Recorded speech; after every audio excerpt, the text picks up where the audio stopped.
नमस्कार, मैं हूं संजय शर्मा। आप देख रहे हैं 4 PM न्यूज़ नेटवर्क। मैंने जब आचार्य राजीव नारायण जी का पहला इंटरव्यू किया था, बहुत भयंकर इंटरव्यू था। उन्होंने कहा था कि साहब के यानी प्रधानमंत्री जी के अगस्त से बुरे दिन शुरू होंगे, खराब दिन शुरू होंगे। तो मैंने इस टाइटल के संग जब यूट्यूब पे ये वीडियो इंटरव्यू लोड किया तो बहुत हंगामा मचा।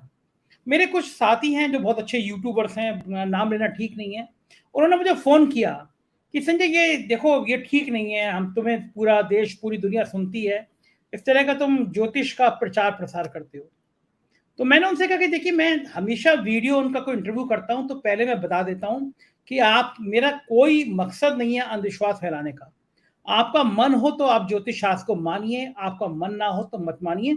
मैंने उनसे ये भी कहा चूँकि मैं इसलिए मानता हूँ क्योंकि मेरा ज्योतिष में यकीन है और वो यकीन भी इसलिए है कि मेरी जन्म पत्री शायद बनी बहुत अच्छी है और मुझसे कोई 5-5, 6-6 साल पहले अगर मेरी जन्म पत्री देख के वो गणना करके बता देता है कि ये दिन तुम्हारे अच्छे हैं, ये दिन तुम्हारे खराब हैं और 6 साल बाद वैसे ही होता है। मैंने ये भी बताया कि जैसे मुझे 2010 और 11 में किसी ने कहा कि 2017 से 2.5 साल तुम्हारा बहुत परेशानी भरा होगा, कोई तुम्हारा कोई बिगाड़ नहीं पाएगा और 2022 से 2027 तुम्हारे जीवन का सबसे अच्छा काल होगा, कोई तुम्हारी तरफ सोच भी नहीं सकता कोई नुकसान करने का। और हकीकत में ऐसा हुआ कि सरकार बदली और सरकार का कुछ गलतफहमी थी। उत्तर प्रदेश में मेरी तरह-तरह की जाँचें और मेरे पे हमले सब कुछ शुरू हुआ। वो 2.5 साल का पीरियड जो था जाँचें, हमले सब कुछ होता रहा, लेकिन जैसा जन्म पत्री में बताया था कि मेरा कोई नुकसान नहीं होगा, तो मेरा कोई नुकसान नहीं हुआ। आपका प्यार भी उसमें शामिल था। तो मैंने उनसे कहा कि मेरी मैं बिल्कुल अंधविश्वास नहीं फैलाता, लेकिन उनका अपना आकलन है और मैं मानता हूँ कि ज्योतिष का आकलन है, इसलिए मैं वो इंटरव्यू करता हूँ। तो उन साहब का, उन्हीं पत्रकार महोदय का, यूट्यूबर था, कल मेरे पास फ़ोन आया और बोले कि राजीव जी का नंबर दे दो, हम भी अपने चैनल पे उनका इंटरव्यू करना चाहते हैं। तो मैं हँसा। मैंने कहा आप कुछ दिनों तक पहले तक आप ज्योतिष को मान नहीं रहे थे। अब उनका मेरे चैनल पे वीडियो 10 लाख 11 लाख लोग देख रहे हैं तो आपको लग रहा है कि आपके शो पे भी इतने लोग आने चाहिए। तो खैर वो बात हँसी में थी। तो राजीव जी से आज मैं बात कर रहा था। मैं जानना चाहता था कि उनकी कैलकुलेशन में, और मैं ख़ास तौर से बात करने वाला था आज उनसे कि जो उन्होंने प्रधानमंत्री को लेके भविष्यवाणी करी कि अगस्त में उनकी स्थिति ठीक नहीं रहेगी और जो प्रधानमंत्री वाली जन्म पत्री थी उनकी, उसको देखकर मैंने पूछना चाहा तो उन्होंने मुझसे एक और दिलचस्प बात कही और वो चंद्रचूड़ साहब के लिए कही। अब मैं चौंका। मैंने कहा एक काम करते हैं राजीव जी, जरा चंद्रचूड़ साहब की आप कैलकुलेशन करिए, हम लोग इस पे बात करेंगे। और फिर उन्होंने चंद्रचूड़ साहब की जन्म पत्री बनाई और चंद्रचूड़ साहब के लिए जो जो कहा वो बहुत चौंकाने वाला है। उनका कहना ये था कि चंद्रचूड़ साहब ऐसे फैसले दे सकते हैं जिससे सरकार के बर्खास्त होने तक की नौबत आ सकती है। अब मैं चौंका कि ये कैलकुलेशन कितनी जबरदस्त बात है, इस तरह की गणना करना बहुत बड़ी बात है। और मैं चौंका और उन्होंने तरह तरह के चंद्रचूड़ साहब पे हमले, और हम देख ही रहे हैं सोशल मीडिया पे चंद्रचूड़ साहब के खिलाफ इतने ज्यादा हमले किए जा रहे हैं जिससे चंद्रचूड़ साहब बैकफुट पर आ जाएं। जानबूझ के सोशल मीडिया पे एक के बाद एक ट्रोलर, कभी देश में नहीं हुआ कि सुप्रीम कोर्ट के चीफ जस्टिस पर ऐसे हमले किए जाएं।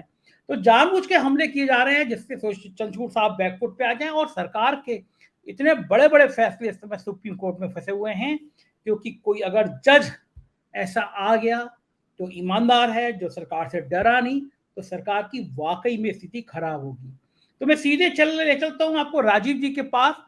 पूरा इंटरव्यू सुनिएगा, चंद्रचूड़ साहब के लेके क्या भविष्यवाणी कर रहे हैं। सारी भविष्यवाणियां अगस्त महीने को है, यानी ये टेस्ट हो जाएगा अगले 30 दिनों में। क्या राजीव जी की भविष्यवाणियां ठीक हैं? क्या चंद्रचूड़ साहब ऐसा कोई फैसला दे सकते हैं जिससे सरकार को पसीने आ जाए, सरकार डावाडोल हो जाए, सरकार की मान मर्यादा तार तार हो जाए? ये उनकी कैलकुलेशन है और इस अगस्त के महीने में चंद्रचूड़ साहब पे सबकी निगाहें भी हैं। चलते हैं राजीव जी के पास, बहुत धमाकेदार इंटरव्यू है, पूरा सुनिएगा, आपको आखिर तक मजा आएगा। चलिए, स्वागत है राजीव जी आपका 4 PM यूट्यूब चैनल पर। और आपके दर्शकों की, हमारे दर्शकों की जो इच्छाएं हैं वो हमेशा हर हफ्ते चाहते हैं वो आपको सुनना। हम समझाने की कोशिश करते हैं कि यार ज्योतिष इतना नहीं होता, लेकिन मेरे कमेंट आते हैं और मुझे मैं ईमानदारी से बताऊं कि मेरे पास आज तक मैंने इतने बड़े बड़े लोगों के इंटरव्यू किए हैं, नेताओं के किए हैं, अलग अलग विधा में लोग एक्सपर्ट थे, लेकिन इतने इतने जितने नंबर आपके मांगे 400-500 लोग मुझसे नंबर मांग चुके आपका। तो मैं इतना कभी किसी ने नंबर मांगा नहीं, मतलब मुझे लगा कि राजीव जी इतने हिट हैं कि ऑस्ट्रेलिया से, लंदन से, कि राजीव जी का नंबर दे दो, राजीव जी से बात करनी है। और मुझे हैरानी बात हुई कि इसमें बड़ी संख्या में ब्यूरोक्रेट शामिल थे, आईएएस शामिल थे, आईपीएस शामिल थे। तो मुझे लगता है कि जो जितना ताकतवर होता है, शायद उसके मन में उतना डर होता है, या फिर वो अपना भविष्य उतना देखना चाहता है कि मेरा भविष्य क्या है। सबकी डिमांड थी कि मैं पूछूं कि चंद्रचूड़ साहब ने सुप्रीम कोर्ट के चीफ जस्टिस के रूप में शपथ ली, तो आप हमेशा कैलकुलेट करके बता देते हैं। मुझे तो सबसे ज्यादा मैं प्रभावित ईमानदारी से आपका तब हुआ कि नोटबंदी लागू हुई देश में, और मेरे जैसा पत्रकार भी मानता था कि नोटबंदी एक अच्छा फैसला हो गया। तत्कालिक होता है ना, अभी अनाउंस हुआ तो आधे घंटे के अंदर तो पहला रिएक्शन आया वो ये आया कि यार ये काम तो अच्छा हो गया, ब्लैक मनी बाहर आ जाएगी। मतलब हमें भी 24 घंटे बाद या 48 घंटे बाद दिमाग में आया खेल क्या हुआ, लेकिन ईमानदारी से गलती स्वीकार कर रहे हैं। हमको लगा एक अच्छा फैसला हुआ है। हमने ट्वीट भी किया शायद उस समय कि एक अच्छा बड़ा फैसला। लेकिन आप अकेले जोशी ऐसे थे जिन्होंने शायद 2 या 3 घंटे के अंदर ट्वीट कर दिया कि नोटबंदी का फैसला सरकार के लिए आत्मघाती फैसला होगा। मैंने वो ट्विटर देखा। अब वो ट्वीट पे पैक डेट में जाके तो आप ट्वीट कर नहीं सकते थे, तो मुझे लगा कि आपने जबरदस्त ट्वीट किया।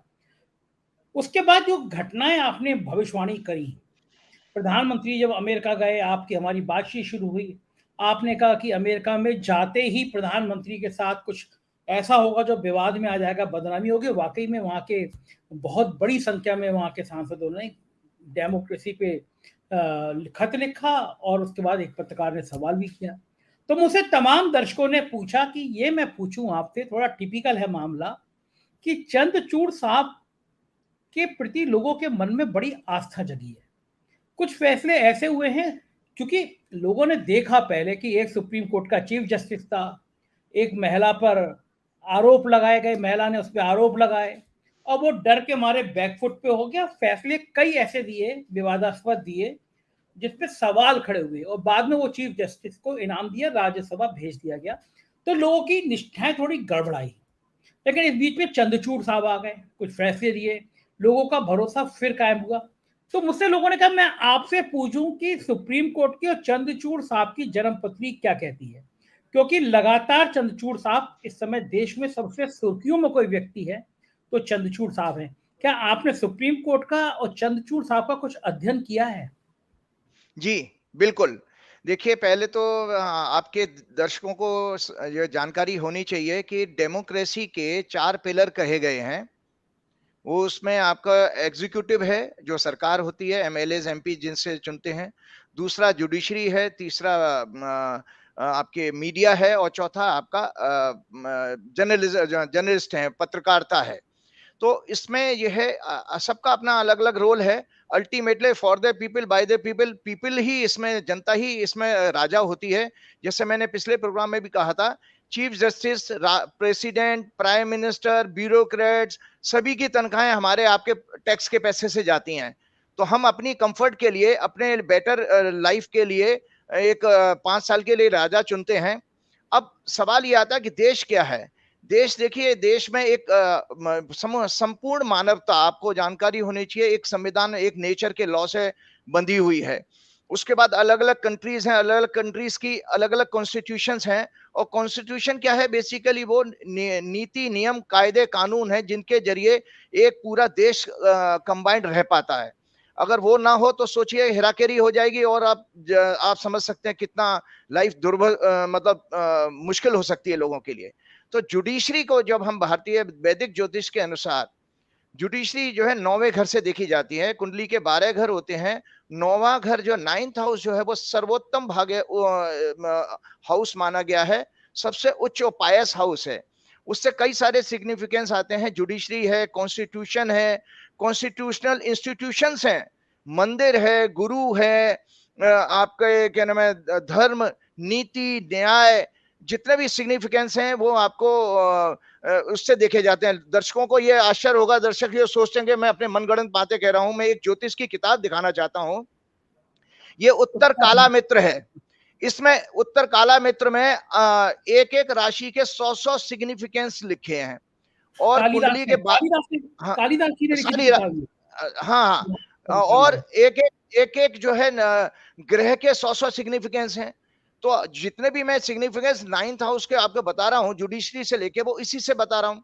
और ये सब कोई तुक्का नहीं है, इसको मेमोराइज करना पड़ता है कि जब आप कोई प्रेडिक्शन करते हैं तो आप परमिटेशन कॉम्बिनेशन लेते हैं कि भाई 100 एक हाउस के सिग्निफिकेंस और एक ग्रह के भी 100, आप कैसे उस मोमेंट में किसी चीज को एनालाइज करोगे? ये प्रैक्टिस है और चिंतन है, और आपकी जो कॉन्शियस माइंड जो होता है उसकी पावर है, जो चेतना है, तब हम देख पाते हैं। तो 9th हाउस में हम विषय पे आते हैं तो जुडिशरी 9th हाउस से देखी जाती है। तो अब आप ये देखिए कि एक और बहस चलती है, जो आपको पता होगा, संजय जी, पीछे जो लॉ मंत्री थे वो काफी कटाक्ष करते थे जुडिशरी के ऊपर।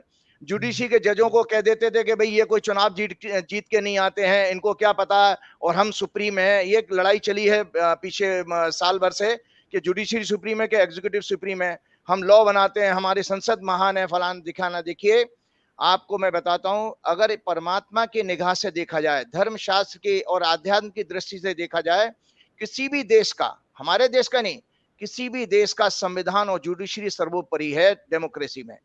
क्योंकि एग्जीक्यूटिव में तो आप जानते हैं कि एग्जीक्यूटिव किसी भी एजुकेशन लेवल से जा सकता है, अनपढ़ भी एमपी बन सकता है, चौथी पास भी बन सकता है, और एजुकेटेड भी बन सकता है। लेकिन जुडिशरी में तो आप सारे लर्नर्ड लोग ही आते हैं, जुडिशरी में तो कंप्रोमाइज हो नहीं सकता ना। तो इसीलिए, और दूसरा बात है कि जो कॉन्स्टिट्यूशन, जो बाइंडिंग फोर्स हमारा कंट्री का बना है, उसका कस्टोडियन कौन है? Supreme court. तो सुप्रीम कोर्ट जब है, और कहीं भी राजा अगर कोई गलती करेगा, और सुप्रीम कोर्ट के पास ये पावर है, डेमोक्रेटिक पावर है, कि किसी भी इलेक्टेड गवर्नमेंट को वो कभी भी हटा सकता है, सस्पेंड कर सकता है, जेल भेज सकता है। जेल भी, आपने देखा ही था इंदिरा गांधी के टाइम में एक जज ने ही एक जजमेंट दिया था, जो इंदिरा गांधी का इलेक्शन खारिज हो गया। तो जब इस तरह की बातें हैं हमारी, तो उसमें एक बहस जो छिड़ी थी, मैं आपको बताऊं, धर्म शास्त्रों के अनुसार सुप्रीम कोर्ट किसी भी देश का डेमोक्रेसी में सबसे ऊंचा और सबसे पावरफुल इंस्टीट्यूशन है, उसका सम्मान हम सबको करना चाहिए। तो जब हमारे चीफ जस्टिस साहब आए थे, मैं आपके दर्शकों को एक हॉरोस्कोप दिखाना चाहता हूं, मैं हमेशा ही करता हूं, कि हमारे चीफ जस्टिस साहब ने 9 नवंबर 2022 को 9 नवंबर 2022 को 10:04 पर उनको राष्ट्रपति ने ओथ दिलाई थी। क्या तो लिखा है इसके ऊपर क्या लिखा है आपने? ये जन्मपत्री किसकी है? देखने में, ओथ ऑफ पढ़ने में। Oath of CGI Chandrachud. अच्छा, देखिए, अरे ये चंद्रचूड़ साहब ने जिस समय शपथ ली, ये ग्रह नक्षत्र उस समय के हैं। उस समय के हैं। तो हमने अच्छा, ये देखा कि शपथ से हाँ, आप निकालते हैं, मतलब आपने एक बार मुझसे कहा था कि आप जो कैलकुलेशन करते हैं वो तब करते हैं जब घटना हुई होती है, उस समय कौन से ग्रह, कौन से सितारे, कौन से नक्षत्र कहाँ होते हैं, उससे कैलकुलेशन करते हैं आप। ये वो है कैलकुलेशन जिस समय चंद्रचूड़ साहब ने शपथ ली थी। जी, और उसमें भी एक टेक्निकल चीज बताता हूं, मैंने बहुत सारे ब्यूरोक्रेट से बात की है, बड़ा इंटरेस्टिंग है, नॉलेज है आपका प्रोग्राम, मुझे इसलिए बहुत अच्छा लगता है कि आप वो जो मैं मेहनत करता हूं, जो मैं पढ़ता हूं, वो मुझे बोलने का मुझे एक थोड़ा सा मौका मिलता है। देखिए, शपथ में भी मैंने बहुत सारे ब्यूरोक्रेट से पता किया कि जब आप माइक लेकर के कोई शपथ लेता है, और वो वाला टाइम हम ज्योतिष में कैलकुलेशन के लिए, हॉरोस्कोप बनाने के लिए लें, या जो वो साइन करता है संविधान की पुस्तिका पे, तो मुझे ब्यूरोक्रेट्स ने ये बताया कि अगर मान लीजिए माइक पकड़ के बोलते हुए किसी की कार्डियक अरेस्ट से डेथ हो जाए, हार्ट फेल से, तो वो उसको पद का लाभ नहीं मिलेगा। पद का आपको लाभ तब मिलता है जब आप साइन करते हो। तो जब चंद्रचूड़ साहब ने साइन किए, वो 10:04 था। अब आप ये देखिए, तो वहां से घटना जन्म लेती है। और एक और अपनी ज्योतिष में जाता हूं, वेदों में ज्योतिष को यह कहा गया कि जितने भी प्रकार के यज्ञ हैं, उनकी कैलकुलेशन, उनका विशिष्ट काल, उसका शुभ अशुभ काल निकालना, ये ज्योतिष का सब्जेक्ट है। तो यज्ञ का मतलब बताते हैं, यज्ञ मतलब है, यज्ञ धातु से बना है, यज्ञ मतलब देना, ऑफर करना। तो हमारे ज्योतिष के अनुसार हर कार्य यज्ञ है। जैसे सुप्रीम कोर्ट का चीफ जस्टिस बना, वो यज्ञ है। तो उस यज्ञ का मैंने समय निकाला 10:04। उस पे जो गृह नक्षत्र आए उसका बताते, तो धनु लगन की कुंडली, और आपको धनु लगन तो अच्छा खासा याद हो गया होगा, पहले प्रोग्राम में मैंने आपसे कहा था कि आग लगा देगा, क्योंकि धनु लगन में ही वो प्रोग्राम रिकॉर्ड हुआ था।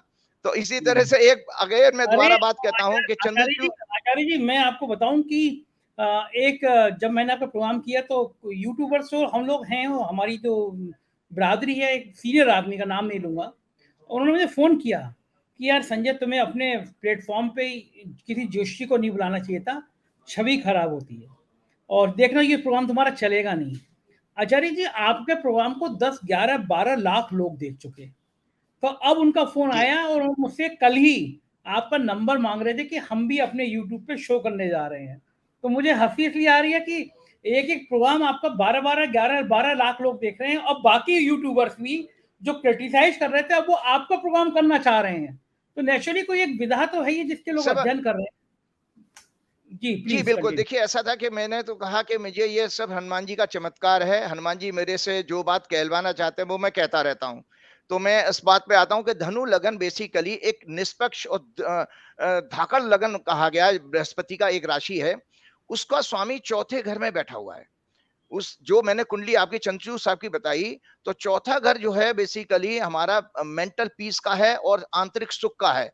तो हम हुँ, इसका अर्थात और बृहस्पति अपनी राशि में बैठे हैं, इसका मतलब है कि ये जज अपने कार्यकाल में एक तो बहुत फायरी और बहुत स्ट्रॉन्ग डिसीजन लेने वाला है।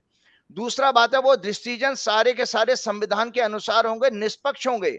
उसके सामने जो भी कितना ही बड़ा व्यक्ति आए, कितनी ही बड़ी संस्था हो, उसको कोई फर्क नहीं पड़ेगा। ये ऐसा विधाता ने, विधि ने पहले ही लिख दिया चंद्रचूड़ जी की ओथ में कि ये जज एक ट्रांसपेरेंट एंड बोल्ड डिसीजन लेने वाला है। साथ में सोने में सुहागा क्या हुआ, उसमें मंगल की दृष्टि है, मंगल साथ में घर में बैठा है धनु लगन के। सो मंगल की दृष्टि जाकर के और फायर आ गई।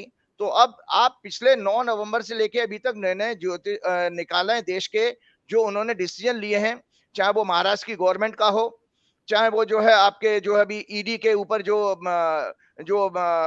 उसका टर्म के बारे में जो जजमेंट आया था, और भी कई सारे सब्जेक्ट ऐसे हैं जहां पर सरकार को भारी मुसीबत आ गई है। और इस समय पहली बार आपने देखा 9 वर्ष में इनके कार्यकाल में सरकार डिफेंसिव है।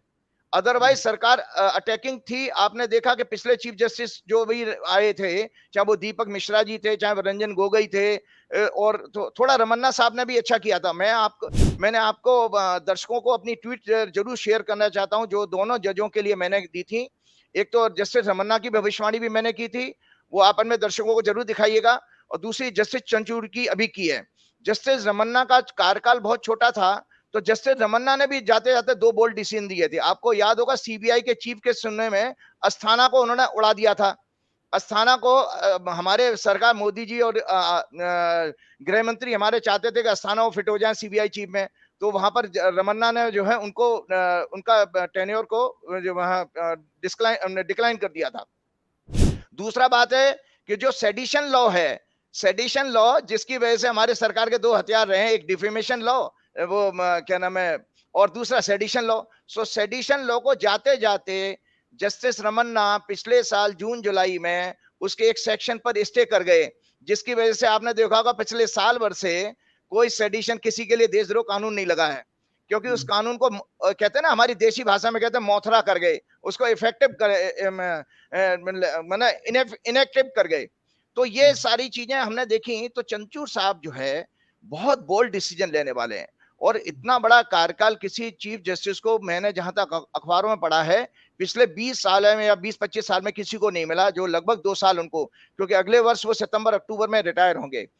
एक और इंटरेस्टिंग चीज हुई, मुझे ये आश्चर्य हुआ। देखिए, मेरा काम है गणना करने का। मुझे बहुत आश्चर्य हुआ संजय जी, आप ये मीडिया से पता कर सकते हैं, मीडिया के जरिए, कि चंचू साहब 10:04 पे शपथ लेते हैं, और उन्होंने जो पहली कोर्ट अटेंड करी थी वो 12:15 करी है, 12:15 पर। तो 12:15 पे जब उन्होंने की, तो उसका एक अलग मायने, मेरे लिए तो एक ज्योतिषी के लिए फिर एक घटना बन गई। तो मैंने 12:15 की भी एक कुंडली बनाई है, जो आपके दर्शकों को दिखाना चाहता हूं।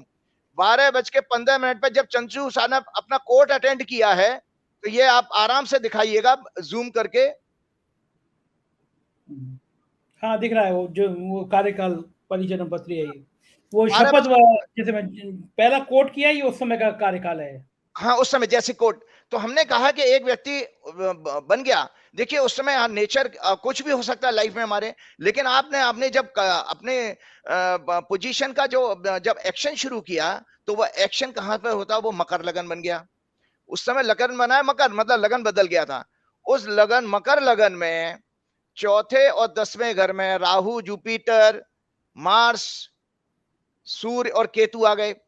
इसका अर्थ ये हुआ जनाब उस समय कि ये राजा के लिए बहुत बहुत खतरनाक निर्णय लेने वाले हैं, क्योंकि सूर्य इसमें पीड़ित हो गया। ये चीफ जस्टिस, जब तक, मैं बहुत बड़ी भविष्यवाणी फिर से कर रहा हूं कि सितंबर 2024 तक चंद्रचूड़ साहब के पास अगर कोई भी मसला गया तो ये सरकार को पलटने की, सरकार को बर्खास्त करने की भी ताकत रखते हैं, ऐसा उनकी जो है सेकंड कुंडली जो है वो बता रही है। उनको क्या बात जेल कर भी रहे हैं भेजा आप? जा, यस, किसी भी ब्यूरोक्रेट को, किसी भी पॉलिटिशियन को, किसी भी मिनिस्टर को, कोई भी हो, किसी भी वजह, क्योंकि रूल ऑफ लॉ ये कहता है, हम जानते हैं कि रूल ऑफ लॉ क्या है, कि रूल ऑफ लॉ के सामने सभी बराबर हैं। और रूल ऑफ लॉ ये कहता है, उसके सिद्धांत है, फंडामेंटल सिद्धांत, कि law must be equal for everyone.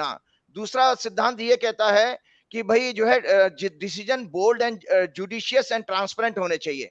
तो ये जज चूकेंगे नहीं, चंद्रचूड़ साहब चूकेंगे नहीं। अगर उनको कोई भी मसला जिसमें कॉन्स्टिट्यूशन का अपमान हुआ है या कॉन्स्टिट्यूशन वायलेट हो रहा है, उसके निर्णय पर ये जजमेंट दे सकते हैं, कठिन कठिन से कठिन, हार्श से हार्श जजमेंट दे सकते हैं।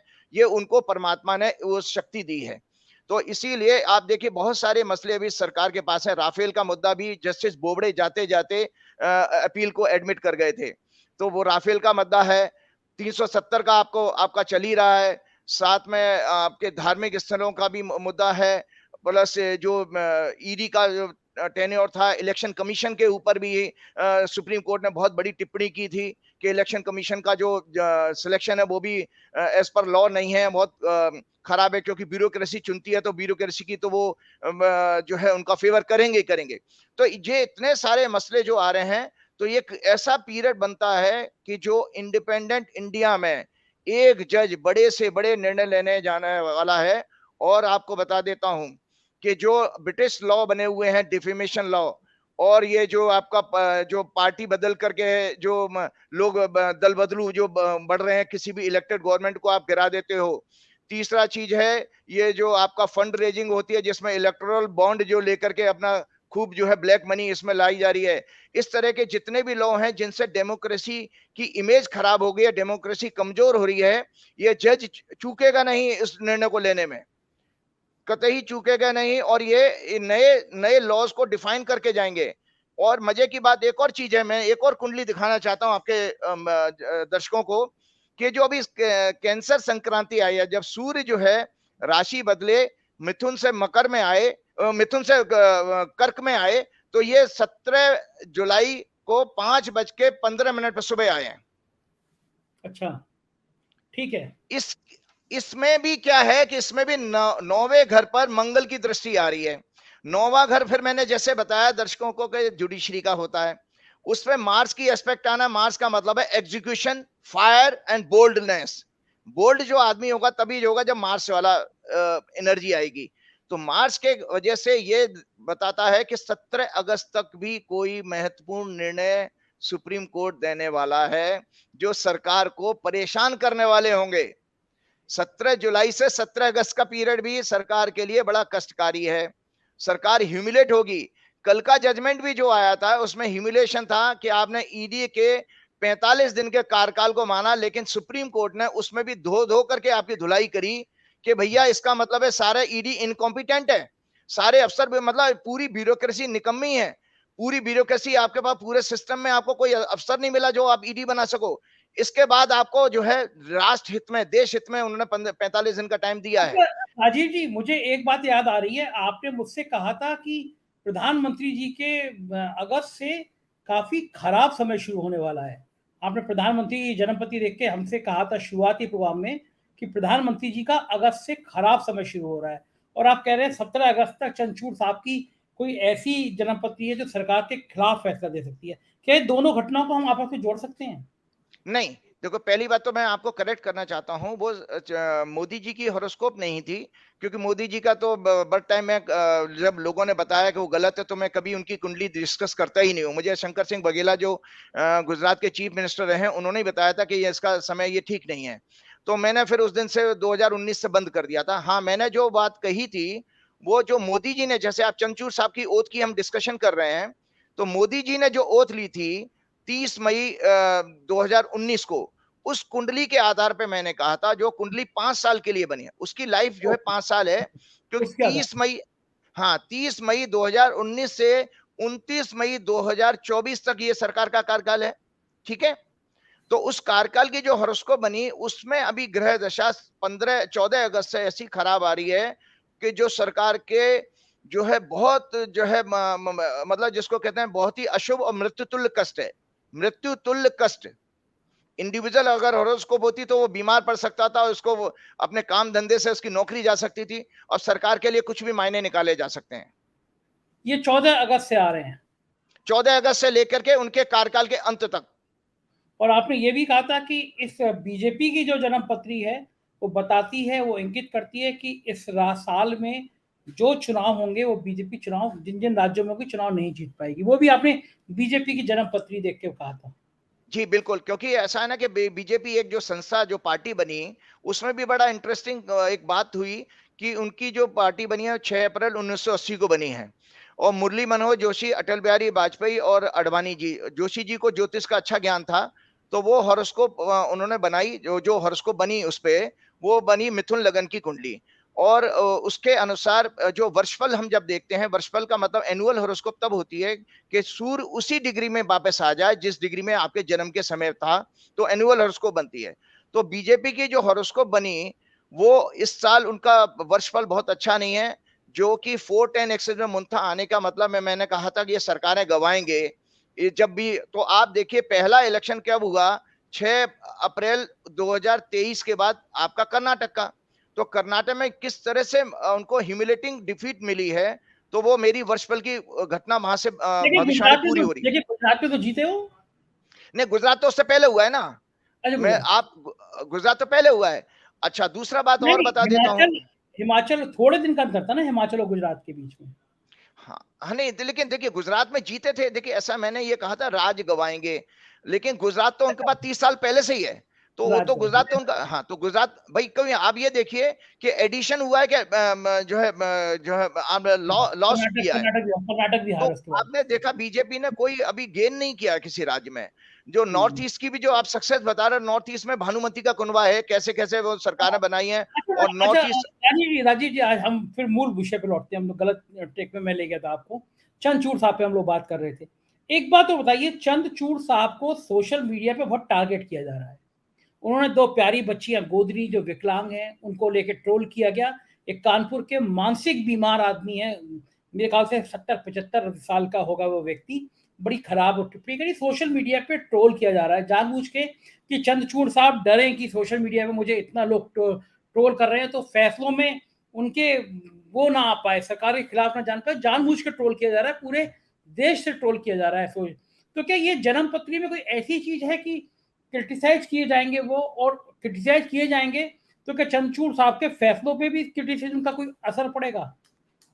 देखिए आपने बहुत, ये बहुत दुख की बात है, क्योंकि जुडिशरी जिस हाउस से देखी जाती है वो भाग्य के स्थान है, गुरु का है, धर्म का स्थान है। और धर्म का अर्थ भी हम आपको दर्शकों को बताना चाह रहे हैं, धर्म का अर्थ कोई रिलीजन से, फेथ से नहीं है। धर्म बेसिकली, धर्म के 10 लक्षण कहे गए हैं, वो है धैर्य, क्षमा, विद्या, सत्य, अहिंसा, क्रोध ना करना, मन को वश में करना, चोरी ना करना, बाहरी और आंतरिक शुद्धि, इंद्रियों को वश में करना। ये धर्म के 10 लक्षण कहे गए हैं। और उसका धर्म का अर्थ संस्कृत में बताया, धार्यते इति धर्मः, मतलब जो धारण करने योग्य है, जो करने योग्य है, जो कर्तव्य है, वो धर्म माना गया है। तो चंद्रचूड़ साहब अपना कर्तव्य का पालन कर रहे हैं, एक पद उनको मिला है, एक देश संविधान को बचाने का, वो संविधान के कस्टोडियन है। उस ऐसे आदमी को, जो कि, और आपको बताऊं कि वो गुरु का स्थान भी माना गया, मतलब धर्म का स्थान, मतलब पवित्र स्थान है वो। तो उस पवित्र पद पर बैठे व्यक्ति को ट्रोल करना एक सरासर जो है एक हमारे देश के लिए कलंक है और पाप है। इससे आपका कोई भला नहीं होने वाला है। और बता देता हूं इसका कारण यह है, जो आपकी कुंडली की हम चर्चा कर रहे थे बीजेपी की 6 अप्रैल 1980 को, इनके तीसरे घर में, तीसरा घर होता है हमारा प्रचार का, तीसरे घर में वक्री मंगल, वक्री गुरु, राहु, वक्री शनि, ये 4-4 ग्रह बैठे हैं, इनका लग्नेश भी राहु केतु के बीच में बुध है। तो बीजेपी की जो प्रचार है वो बेसिकली जहरीला होगा। और आपके दर्शकों को एक जानकारी बता देता हूं, ज्योतिष में एक सर्पदंश का योग होता है, सांप के काटने से मृत्यु का। सांप क्या है? सांप आपके स्नेक जो है, आपके सांप काटता है और जहर डाल देता है आपके अंदर और आप मर जाते हैं। तो बीजेपी की कुंडली में सर्पदंश का योग है कि ये जहर देश में जहर घोलेगी, उस जहर से लोग मरेंगे। तो मरने का अर्थ ये सोचिए शारीरिक और मानसिक रोग होता है। तो देश में जब से ये 9 साल में इन्होंने, आपने देखा होगा देश में मानसिक रोग बढ़ गया है। मानसिक रोग, इसको आपको पता है ना, एक अंग्रेजी में वो एक क्या नाम है, मेडिकल टर्मिनोलॉजी है, स्किज़ोफ्रेनिया, फोबिया हाँ। जिसको कहते हैं। तो स्किज़ोफ्रेनिया नाम की बीमारी आज देश में, इनके झूठ के तंत्र ने, जो इनकी आईटी सेल है, इतना फेक न्यूज दे दे के हमारे दिमाग को ऐसा पॉइजन कर दिया, मतलब वो सांप के काटने वाला जहर डाल दिया है कि जिससे हमारा विवेक खत्म हो चुका है, ज्ञान खत्म हो गया है। हम अज्ञानी हैं, हम व्हाट्सएप के पोस्ट को सही मान लेते हैं और उसको आगे ठीक बात। फॉरवर्ड करते हैं, चस्का लगा लगा के फॉरवर्ड करते हैं। समझ गए, तो समझ उसमें हम गए। भूल जाते हैं, हम भूल जाते हैं कि एक देवता आदमी एक अपना देवतुल्य कार्य कर रहा है। अगर ये संविधान नहीं होगा तो आप सोचिए, राजा के अंदर, वरना अहंकारी कोई भी राजा हो जाए, तानाशाह हो जाएगा। तो वो तो तो ये राजीव जी इस ट्रोल से क्या फर्क पड़ेगा चंद्रचूड़ साहब की जो जन्मपत्री है उस पर? चंद्रचूड़ साहब को कुछ टेंशन में आएंगे? नहीं, मैंने आपको बताया कतई फर्क नहीं पड़ेगा। क्यों नहीं पड़ेगा? कि धनु लगन का स्वामी चौथे घर में गुरु बैठा है, उनको कोई फर्क नहीं पड़ता। आप उनको, अगर आप फिजिकल अटैक करेंगे तब भी अपने कर्तव्य के पालन से पीछे नहीं हटेंगे। दूसरा, एक और आपको बता देता हूं, जब संविधान, चंद्रचूड़ साहब कोई अपने घर के लिए नहीं काम कर रहे हैं, वो देश के संविधान को बचाने का कार्य कर रहे हैं। जो संविधान के ऊपर हमारे पब्लिक को जो जो कंफर्ट दिया गया उसको बचाने का कार्य कर रहे हैं। और ये राजा को, पद पे बैठे राजा को जो है इसका डर होना भी चाहिए। एक चीज और मैं आपकी थोड़ी सी परमिशन चाहूंगा, मैं दिखाना चाहता हूं। ये है श्रीमद् भागवत गीता। हाँ हाँ हाँ हाँ, हर ये व्यक्ति के घर पे। और ये देखिए, ये संविधान है जो परमात्मा ने पूरी मानव जाति के लिए बनाया है। एक संविधान आपका देश का जो चंद्रचूड़ साहब चला रहे हैं और जो उसकी रक्षा कर रहे हैं, और ये संविधान भगवान कृष्ण ने मानव जाति के लिए कलयुग में और पूरे देश दुनिया के लिए दिया है, अमेरिका हो, इंग्लैंड हो, सबके लिए। तो उसमें जो है राक्षसों के कुछ गुण बताए हैं भगवान ने चैप्टर 16 में। Hypocrisy, arrogance, pride, anger, sternness, ignorance are the qualities of demoniac persons, मतलब राक्षसों के गुण हैं। और जिनके अंदर धैर्य, क्षमा, करुणा, दया, प्रेम है, ये देवताओं के गुण हैं। तो आप अंदाज लगा सकते हैं कि जो ट्रोल आर्मी है उनके अंदर कौन से गुण हैं, और जो सत्ता में बैठे हैं उनके अंदर कौन से गुण हैं। तो इसलिए ये क्या जो है हमारे, इनकी ट्रोल आर्मी कुछ नहीं कर पाएगी। और जो विधाता ने उनके चंद्रचूड़ साहब को जो दिव्य शक्ति दी है, डिवाइन क्वालिटी दी है, वो अपना कार्य करते रहेंगे। वो उनके देवतुल्य हैं, उनके जितने मैंने देवताओं के गुण बताए उनके अंदर सारे गुण मौजूद हैं। एक पुस्तक और मैं दिखाना चाहता हूं आपको। हाँ हाँ बिल्कुल। ये जो है आपके श्रीमद् भागवत है, महापुराण। श्रीमद् भागवत है। इसमें 10वें स्कंद में, मतलब 10वें चैप्टर में ये कहा गया है कि जिस देश का राजा अहंकारी, भोगी, लोगों को लगातार कष्ट देने वाला, झूठ बोलने वाला, जिद्दी हो, ऐसे राजा को फॉलो करने वाली जनता निरंतर दुख पाती है। उस देश में लगातार प्राकृतिक प्रकोप आते रहेंगे और नाना प्रकार के कष्ट, कभी भी उस देश में कभी सुख, शांति, अमन, बहाली की नहीं हो सकती। ये मैं नहीं कह रहा हूं, ये श्रीमद् भागवत का 10वें स्कंद का सुखदेव जी ने राजा परीक्षित को ये कहा है। ठीक बात है, बिल्कुल। आचार्य जी, आपसे मन ही नहीं करता बात खत्म करने का, आधा घंटा कब बीत गया पता ही नहीं चला। हम देखते रहेंगे, अगस्त में बड़ी निगाह रहेगी। आपने कहा 17 अगस्त तक ऐसे कुछ फैसले आ सकते हैं, तो अगस्त का महीना शुरू हो रहा है और पूरे देश की और बल्कि पूरी दुनिया की निगाह आपकी भविष्यवाणी पे रहेगी। बहुत बहुत शुक्रिया आचार्य जी, आपने हमें इतना कीमती समय दिया। बहुत बहुत धन्यवाद, आभार आपका। क्या गजब भविष्यवाणी की है। अब बहुत निगाह मेरी भी है, मेरे ये भी बड़ी उत्सुकता की बात है, क्योंकि आमतौर पे राजीव जी ने जो जो भविष्यवाणियां की हैं वो काफी सही हुई हैं। तो अब अगस्त के महीने में सरकार के साथ मेरा भी तापमान बढ़ा रहेगा। मैं देखूंगा कि जो जो सुनवाई होनी है, अभी तो सोमवार को भी एक बड़ी सुनवाई होगी मणिपुर को लेकर, बाकी कई सुनवाई हैं। अब देखना ये होगा कि क्या वाकई में अगस्त का महीना सरकार पर भारी पड़ने वाला है। आप बने रहिए 4 पीएम पे, मुझे अपनी राय से जरूर अवगत कराइएगा कमेंट बॉक्स में कि आपको ये वीडियो कैसा लगा। और हाँ, एक हमारे कुछ राज्यों की खबरों के राज्य के चैनल हैं 4 पीएम यूपी, बिहार, गुजरात, महाराष्ट्र, कर्नाटक, उन्हें भी सब्सक्राइब करिएगा। शुक्रिया, थैंक यू।